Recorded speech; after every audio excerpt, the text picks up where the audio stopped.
king's voice was choked with anger. "You are a worse pirate than Saladar San." Theon Greyjoy opened his eyes. His shoulders were on fire, and he could not move his hands. For half a heartbeat, he feared he was back in his old cell under the Dreadfort, that the jumble of memories inside his head was no more than the residue of some fever dream. I was asleep, he realized. That, or passed out from pain. When he tried to move, he swung from side to side, his back scraping against stone. He was hanging from a wall, inside a tower, his wrist chained to a pair of rusted iron rings. The air reeked of burning peat. The floor was hard-packed dirt. Wooden steps spiraled up inside the walls to the roof. He saw no windows. The tower was dank, dark, and comfortless. Its only furnishings, a high-backed chair and a scarred table resting on 3 trestles. No privy was in evidence, though Theon saw a chamber pot in one shadowed alcove. The only light came from the candles on the table. His feet dangled 6 feet off the floor.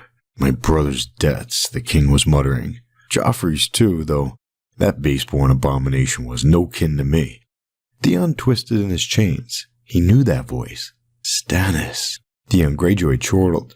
A stab of pain went up his arms, from his shoulders to his wrists. All he had done, all he had suffered, Moat Cailin and Barrowton and Winterfell, Abel and his washerwomen, Crowfoot and his umbers, the trek through the snows, all of it had only served to exchange one tormentor for another.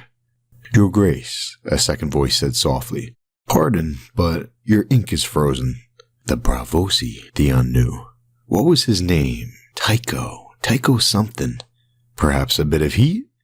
"I know a quicker way." Stannis drew his dagger. For an instant, Theon thought he meant to stab the banker. "You will never get a drop of blood from that one, my lord," he might have told him.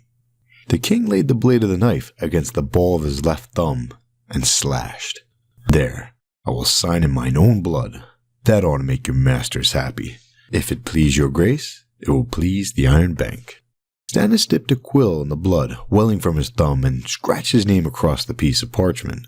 "You will depart today. Lord Bolton may be on us soon.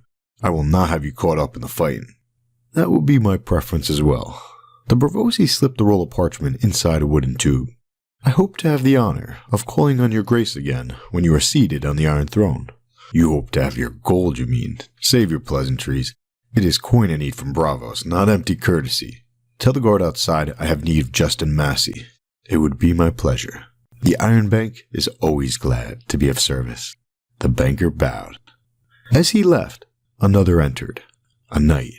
The king's knights had been coming and going all night, Theon recalled dimly. This one seemed to be the king's familiar. Lean, dark-haired, hard-eyed, his face marred by pockmarks and old scars. He wore a faded surcoat embroidered with 3 moths. "Sire," he announced, "the maester is without, and Lord Arnulf sends word that he would be most pleased to break his fast with you. The son as well, and the grandsons. Lord Wall seeks audience as well. He wants—" "I know what he wants." The king indicated Theon. "Him. Wall wants him dead. Flint, Nori, all of them will want him dead. For the boys he slew. Vengeance for their precious Ned." "Will you oblige them?" "Just now, the turncloak's more use to me alive. He has knowledge we may need. Bring in this maester." The king plucked a parchment off the table and squinted over it. A letter, Theon knew. Its broken seal was black wax, hard and shiny. "I know what that says," he thought, giggling. Stannis looked up. "The turncloak stirs. Theon. My name is Theon." He had to remember his name. "I know your name. I know what you did." "I saved her." The outer wall of Winterfell was 80 feet high, but beneath the spot where he had jumped, the snows had piled up to a depth of more than 40. A cold white pillow. The girl had taken the worst of it. "Jane, her name is Jane, but she will never tell them." Theon had landed on top of her and broken some of her ribs. "I saved the girl," he said. "We flew." Stannis snorted. "You fell. Umber saved her. If Moore's Crowfoot and his men had not been outside the castle, Bolton would have had you both back in moments." Crowfoot, Theon remembered. An old man, huge and powerful, with a ruddy face and a shaggy white beard. He had been seated on a garron, clad in the pelt of a gigantic snow bear. Its head, his hood. Under it, he wore a stained white leather eye patch that reminded Theon of his uncle Euron. He'd wanted to rip it off Umber's face to make certain that underneath was only an empty socket, not a black eye shining with malice. Instead, he had whimpered through his broken teeth and said, I am a turncloak and a kinslayer, Crowfoot had finished. You will hold that lying tongue, or lose it. But Umber had looked at the girl closely, squinting down with his one good eye. You are the younger daughter? And Jane had nodded. Arya. My name is Arya. Arya of Winterfell, aye. When last I was inside those walls, your cook served us a steak and kidney pie. Made with ale, I think. Best I ever tasted. What was his name, that cook? Gage, Jane said at once. He was a good cook. He would make lemon cakes for Sansa whenever we had lemons. Crowfoot had fingered his beard. Dead now, I suppose. That smith of yours as well. A man who knew his steel. What was his name? Jane had hesitated. Mikken, Theon thought. His name was Mikken. The castle blacksmith had never made any lemon cakes for Sansa, which made him far less important than the castle cook in the sweet little world she had shared with her friend Jane Poole. Remember, damn you, your father was the steward. He had charge of the whole household. The smith's name was Mikken. Mikken. I had him put to death before me. Mikken, Jane said. Whereas Umber had grunted. Aye. What he might have said or done next, Theon never learned. For that was when the boy ran up, clutching a spear, and shouting that the portcullis on Winterfell's main gate was rising. And how Crowfoot had grinned at that. Theon twisted in his chains and blinked down at the king. Crowfoot found us, yes. He sent us here to you, but it was me who saved her. Ask her yourself. She would tell him. You saved me, Jane had whispered as he was carrying her through the snow. She was pale with pain, but she had brushed one hand across his cheek and smiled. I saved Lady Arya, Theon whispered back at her. And then, all at once, more Umber spears were all around. Is this my thanks? He asked Stannis, kicking feebly against the wall. His shoulders were in agony.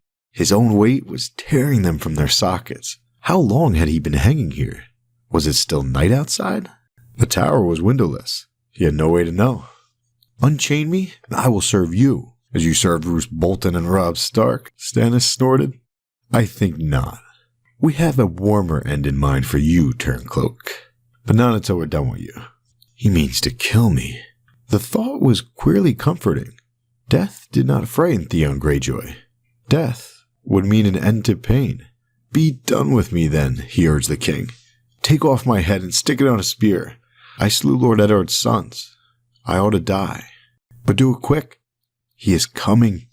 Who is coming? Bolton? Lord Ramsay, Theon hissed. The son, not the father. You must not let him take me. Roose is safe within the walls of Winterfell with his fat new wife. Ramsay is coming. Ramsay Snow, you mean, the bastard. Never call him that. Spittle sprayed from Theon's lips. Ramsay Bolton, not Ramsay Snow, never Snow. Never. You have to remember his name or he'll hurt you. He's welcome to try, whatever name he goes by. The door opened with a gust of coal-black wind and a swirl of snow. The Knight of the Moths had returned with the maester the king had sent for, his grey robes concealed beneath a heavy bearskin pelt. Behind them came two other knights, each carrying a raven in a cage. One was the man who'd been with Asha when the banker delivered him to her, a burly man with a winged pig on his surcoat. The other was taller, broad-shouldered, and brawny. The big man's breastplate was silvered steel inlaid with Niello. Though scratched and dinted, it still shone in the candlelight. The cloak that he wore over it was fastened with a burning heart. Maester Tybalt, announced the Knight of the Moths. The maester sank to his knees. He was red-haired and round-shouldered, with close-set eyes that kept flickering towards Theon hanging on the wall. Your Grace, how may I be of service? Stannis did not reply at once. He studied the man before him, his brow furrowed. Get up. The maester rose. You are maester at the Dreadfort. How is it you are here with us? Lord Arnulf brought me to tend to his wounded. To his wounded or his ravens? Both, your grace. Both. Stannis snapped the word out. A maester's ravens fly to one place and one place only. Is that correct? The maester mopped sweat from his brow with his sleeve. Not entirely, your grace. Most? Yes.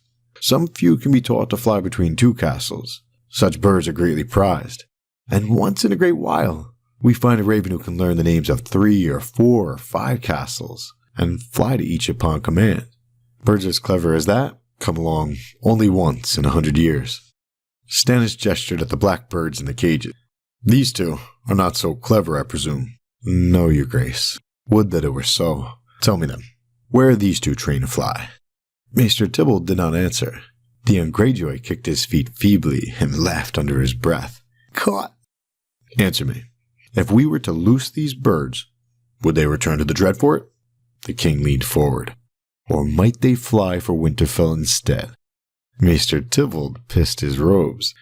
Theon could not see the dark stains spreading from where he hung, but the smell of piss was sharp and strong. Maester Tybalt has lost his tongue, Stannis observed to his knights. Godry, how many cages did you find? 3, your grace, said the big knight in the silvered breastplate.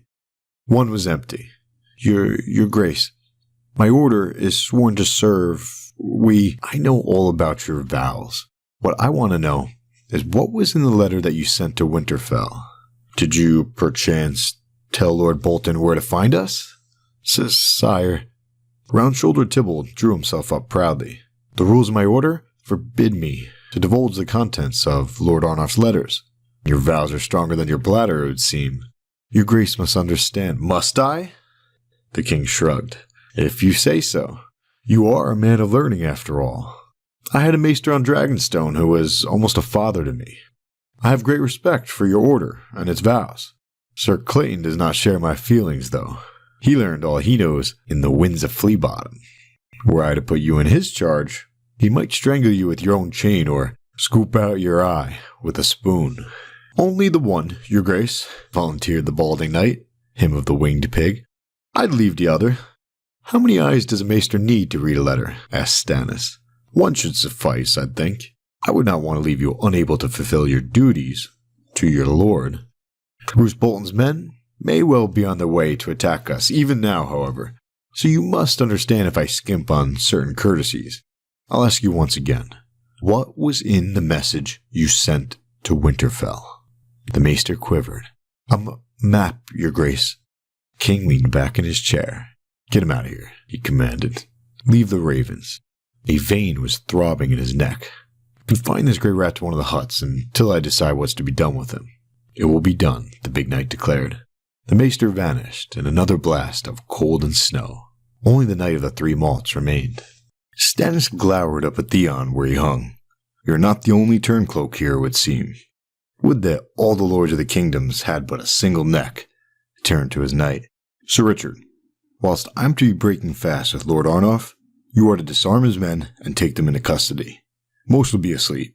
Do them no harm unless they resist. It may be that they did not know. Question some upon that point, but sweetly. If they had no knowledge of this treachery, they shall have the chance to prove their loyalty. He snapped a hand in dismissal. Send in Justin Massey. Another knight, Theon knew, when Massey entered. This one was fair, with a neatly trimmed blonde beard and thick straight hair so pale it seemed more white than gold. His tunic bore the triple spiral, an ancient sigil for an ancient house. I was told your grace had need of me, he said from one knee. Stannis nodded. You will escort the Bravosi banker back to the wall. Choose 6 good men and take 12 horses. To ride or eat? The king was not amused. I want you gone before midday, sir. Lord Bolton could be on us any moment, and it is imperative that the banker return to Braavos. You shall accompany him across the narrow sea. If there is to be battle, my place is here with you. Your place is where I say it is. I have 500 swords as good as you or better, but you have a pleasing manner and a glib tongue, and those will be of more use to me in Braavos than here. The Iron Bank has opened its coffers to me. You will collect their coin and hire ships and sell swords. A company of good repute, if you can find one. The Golden Company would be my first choice if they're not already under contract. Seek for them in the disputed lands if need be. But first, hire as many swords as you can find in Braavos, and send them to me by way of Eastwatch. Archers as well, we need more bows. Sir Justin's hair had fallen down across one eye. He pushed it back and said, The captains of the free companies will join a lord more readily than a mere knight, your grace. I hold neither lands nor title. Why should they sell their swords to me? Go to them with both fists full of golden dragons, the king said in an acid tone. That should prove persuasive. 20,000 men should suffice. Do not return with fewer. Sire, might I speak freely, so long as you speak quickly? Your grace should go to Braavos with the banker. Is that your counsel, that I should flee? The king's face darkened. That was your counsel on the Blackwater as well, as I recall. When the battle turned against us, I let you and Horp chivvy me back to Dragonstone like a whipped cur. The day was lost, your grace. Aye, that was what you said. The day is lost, sire. Fall back now, that you may fight again. And now, you would have me scamper off across the narrow sea. To raise an army, aye, as Bittersteel did after the Battle of the Redgrass Field, where Daemon Blackfire fell. Do not prate me of history, sir. Daemon Blackfire was a rebel and an usurper. Bittersteel, a bastard. When he fled, he swore he would return to place a son of Daemon's upon the Iron Throne. He never did. Words are wind, and the wind that blows exiles across the narrow sea seldom blows them back. That boy Viserys Targaryen spoke of return as well. He slipped through my fingers at Dragonstone, only to spend his life wheeling after sellswords. The Beggar King, they called him in the Free Cities. Well, I do not beg, nor will I flee again.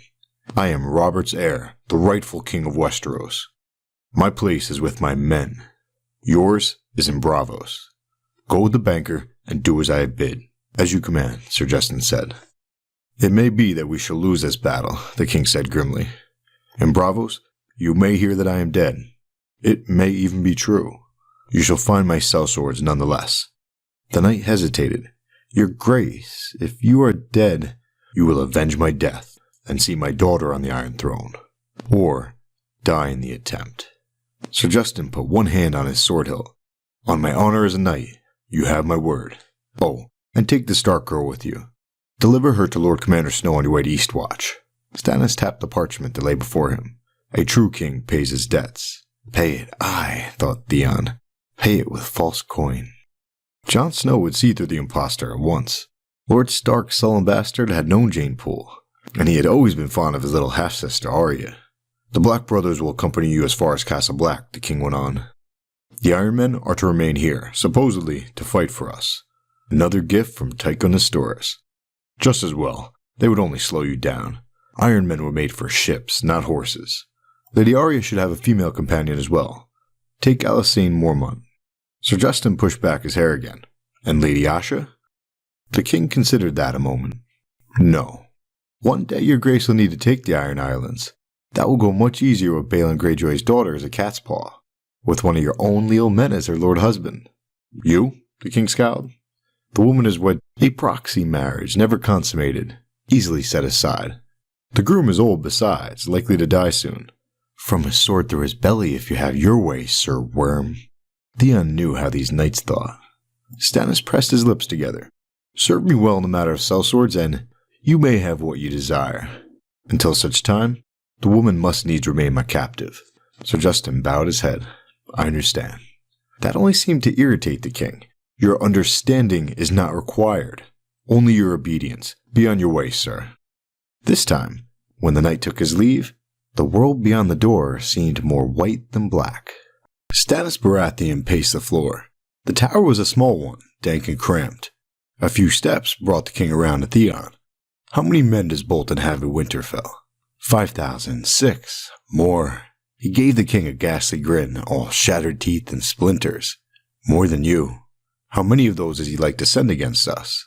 No more than half. That was a guess, admittedly, but it felt right to him. Roose Bolton was not a man to blunder blindly out into the snow, map or no. He would hold his main strength in reserve, keep his best men with him, trust in Winterfell's massive double wall. The castle was too crowded. Men were at each other's throats, the Mannerleys and the Freys especially. It's them his lordship sent after you, the ones that he's well rid of. Wyman Manderley. The king's mouth twisted in contempt. Lord too fat to sit a horse. Too fat to come to me, yet he comes to Winterfell. Too fat to bend the knee and swear me his sword, yet now he wields that sword for Bolton. I sent my Onion Lord to tree with him, and Lord Too Fat butchered him, and mounted his head and hands on the walls of White Harbor, for the phrase to gloat over. And the phrase? Has the Red Wedding been forgotten? The North remembers. The Red Wedding. Lady Hornwood's fingers. The sack of Winterfell, Deepwood Motte, and Torrhen Square. They remember all of it. Bran and Rickon. They were only Miller's boys. Frey and Manderly will never combine their strengths. They will come for you, but separately. Lord Ramsay will not be far behind them. He wants his bride back. He wants his reek. Theon's laugh was half a titter, half a whimper. Lord Ramsay is the one your grace should fear. Stannis bristled at that. I defeated your Uncle Victorian and his Iron Fleet off Fair Isle, the first time your father crowned himself. I held Storm's End against the power of the Reach for a year, and took Dragonstone from the Targaryens. I smashed Mance Rayder at the wall, though he had 20 times my numbers. Tell me, Turncloak, what battles has the bastard of Bolton ever won that I should fear him? You must not call him that. A wave of pain washed over Theon Greyjoy. He closed his eyes and grimaced. When he opened them again, he said, You do not know him, no more than he knows me. Knows me, cried one of the ravens the maester had left behind. It flapped its big black wings against the bars of its cage. Knows, it cried again. Stannis turned. Stop that noise. Behind him, the door opened. The Karstarks had arrived. Bent and twisted, the Castellan of Carhold leaned heavily on his cane as he made his way to the table. Lord Arnulf's cloak was fine grey wool, bordered in black sable and clasped with a silver starburst. A rich garment, Theon thought. On a poor excuse for a man. He had seen that cloak before, he knew, just as he had seen the man who wore it. At the Dreadfort, I remember. He sat and supped with Lord Ramsay and Horsebane Umber, the night they brought Reek up from his cell.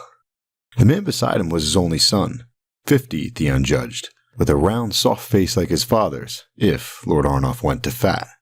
Behind him walked 3 younger men, the grandsons, he surmised. One wore a chainmail byrnie, the rest were dressed for breakfast, not for battle. Fools. Your Grace, Arnulf Karstark bowed his head.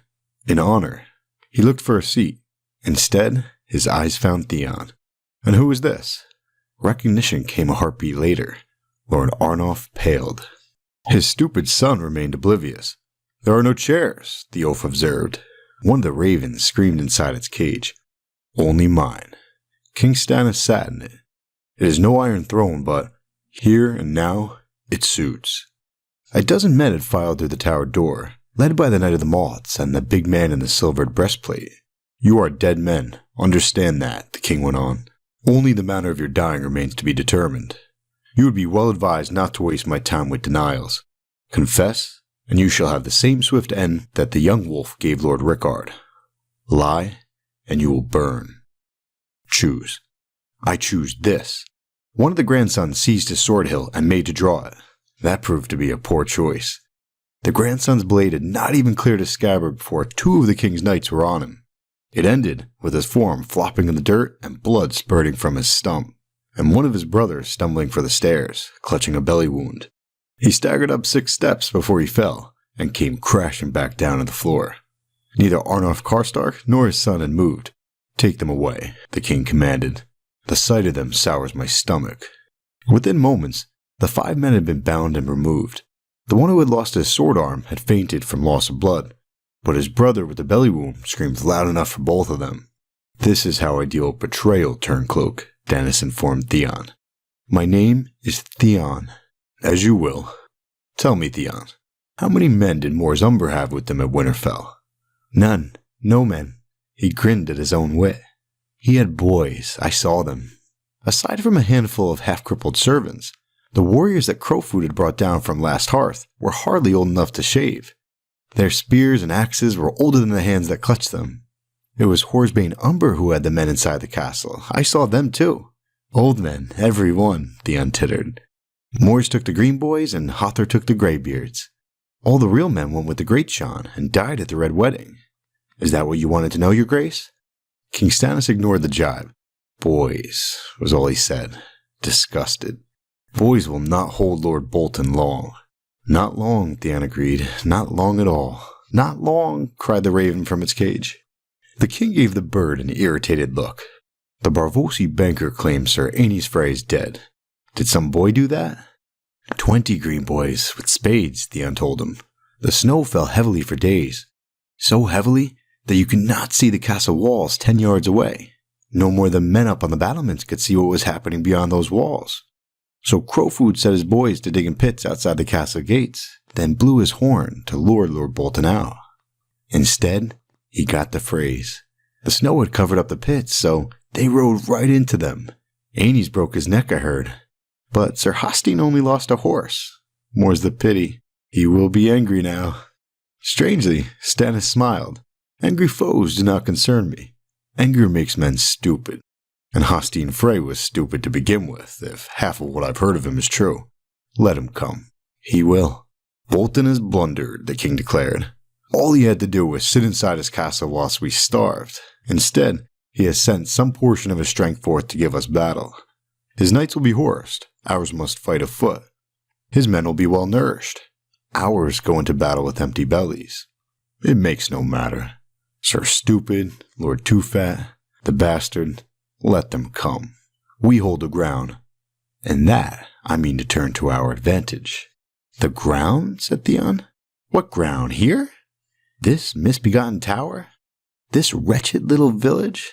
You have no high ground here, no walls to hide beyond, no natural defenses. Yet, both ravens screamed in unison. Then one quirked, and the other muttered, "Tree, tree, tree." The door opened. Beyond, the world was white. The Knight of the Three Moths entered, his legs caked with snow. He stomped his feet to knock it off and said, "Your Grace, the Karstarks are taken. Few of them resisted and died for it. Most were too confused and yielded quietly. We've herded them all into the Long Hall and confined them there. Well done. They say they did not know, the ones we've questioned. They would. We might question them more sharply. No, I believe them. Karstark would never have hoped to keep his treachery a secret if he shared his plans with every baseborn manjack in his service. Some drunken spearman would have let it slip one night whilst laying with a whore. They did not need to know. They are Carhold men. When the moment came, they would have obeyed their lords, as they have done all their lives. As you say, sire. What of your own losses? One of Lord Peaseberry's men was killed, and 2 of mine were wounded. If it please your grace, though, the men are growing anxious. There are hundreds of them gathered around the tower, wondering what's happened. Talk of treason is on every lip. No one knows who to trust, or who might be arrested next. The Northmen especially. I need to talk with them. Is Wall still awaiting? Him and Ordos Flynn. Will you see them? Surely. The Kraken first. As you command. The knight took his leave. My sister, Theon thought. My sweet sister. Though he had lost all the feelings in his arms, he felt the twisting in his gut. The same as when that bloodless Braavosi banker presented him to Asha as a gift. The memory still rankled.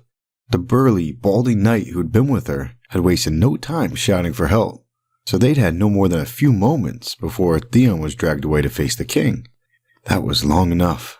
He had hated the look on Asha's face when she realized who he was, the shock in her eyes, the pity in her voice, the way her mouth twisted in disgust.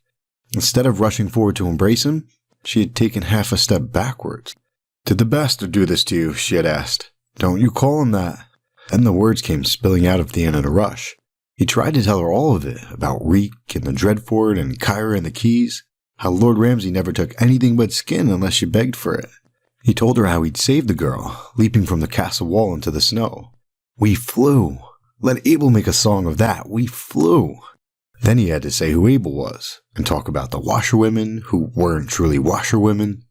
By then, Theon knew how strange and incoherent all this sounded, yet somehow the words would not stop. He was cold and sick and tired and weak, so very weak. She has to understand. She's my sister. He never wanted to do any harm to Bran or Rickon. Reek made him kill those boys. Not him, Reek, but the other one. I am no kinslayer, he insisted. He told her how he'd bedded down Ramsay's bitches, warned her that Winterfell was full of ghosts. The swords were gone. 4, I think, or 5, I don't recall. The Stone Kings are angry. He was shaking by then, trembling like an autumn leaf. The Heart Tree knew my name, the old gods. Theon, I heard them whisper. There was no wind, but the leaves were moving. Theon, they said. My name is Theon. It was good to say the name. The more he said it, the less he was like to forget. You have to know your name, he told his sister. You told me you were Esgrid. That was a lie. Your name is Asha. It is, his sister had said, so softly that he was afraid that she might cry. Theon hated that. He hated women weeping. Jane Poole had wept all the way from Winterfell to here. Wept until her face was as purple as beetroot, and the tears had frozen on her cheeks. And all because he told her that she must be Arya, or else the wolves might send them back. They trained you in a brothel, he reminded her, whispering in her ear so the others would not hear. Jane is the next thing to a whore. You must go on being Arya. He meant no hurt to her. It was for her own good. And his. She has to remember her name. When the tip of her nose turned black from frostbite, and one of the riders from the Night's Watch told her she might lose a piece of it, Jane had wept over that as well. No one will care what Arya looks like, so long as she is heir to Winterfell, he assured her. 100 men will want to marry her. 1,000. The memory left Theon writhing in his chains. Let me down, he pleaded. Just for a little while, then you can hang me up again. Stannis Baratheon looked up at him, but did not answer. Tree, a raven cried. Tree, tree, tree. Then the other bird said, Theon, clear as day, as Asha came striding through the door.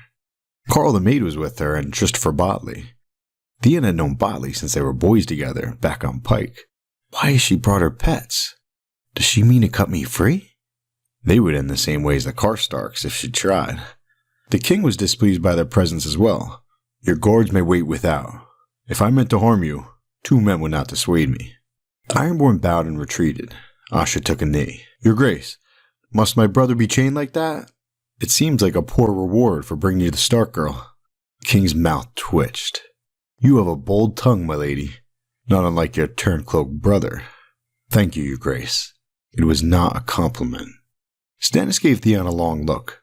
The village lacks a dungeon, and I have more prisoners than I anticipated when we halted here. He waved Asha to her feet. You may rise. She stood. The Braavosi ransomed my 7 men from Lady Glover. I would gladly pay a ransom for my brother. There is not enough gold on all your Iron Islands. Your brother's hands are soaked with blood. Faring is urging me to give him to R'hllor. Clayton Suggs as well, I do not doubt. Him, Corlys Penny, all the rest. Even Sir Richard here, who only loves the Lord of Light when it suits his purposes. The Red God's Choir only knows a single song. So long as the song is pleasing in God's ears, let them sing. Lord Bolton's men will be here sooner than we would wish. Only Morzumber stands between us, and your brother tells me his levies are made up entirely of green boys. Men like to know their God is with them when they go to battle. Not all of your men worship the same God. I am aware of this. I am not the fool my brother was. Theon is my mother's last surviving son. When his brothers died, it shattered her. His death will crush what remains of her, but I have not come to beg you for his life. Wise, I am sorry for your mother, but I do not spare the lives of turncloaks. This one especially. He slew 2 sons of Eddard Stark. Every Northman in my service would abandon me if I showed him any clemency. Your brother must die. Then do the deed yourself, Your Grace. The chill in Asha's voice made Theon shiver in his chains. Take him out across the lake to the islet where the weirwood grows and strike off his head with that sorceress sword you bear. That is how Eddard Stark would have done it. Theon slew Lord Eddard's sons. Give him to Lord Eddard's gods, the old gods of the north. Give him to the tree. And suddenly there came a wild thumping, as the master's ravens hopped and flapped inside their cages, their black feathers flying as they beat against the bars with loud and raucous calls. The tree, one squawked. The tree, the tree. Whilst a second screamed only, Theon, Theon, Theon. Theon Greyjoy smiled. They know my name, he thought. They know my name. That's actually a pretty good chapter.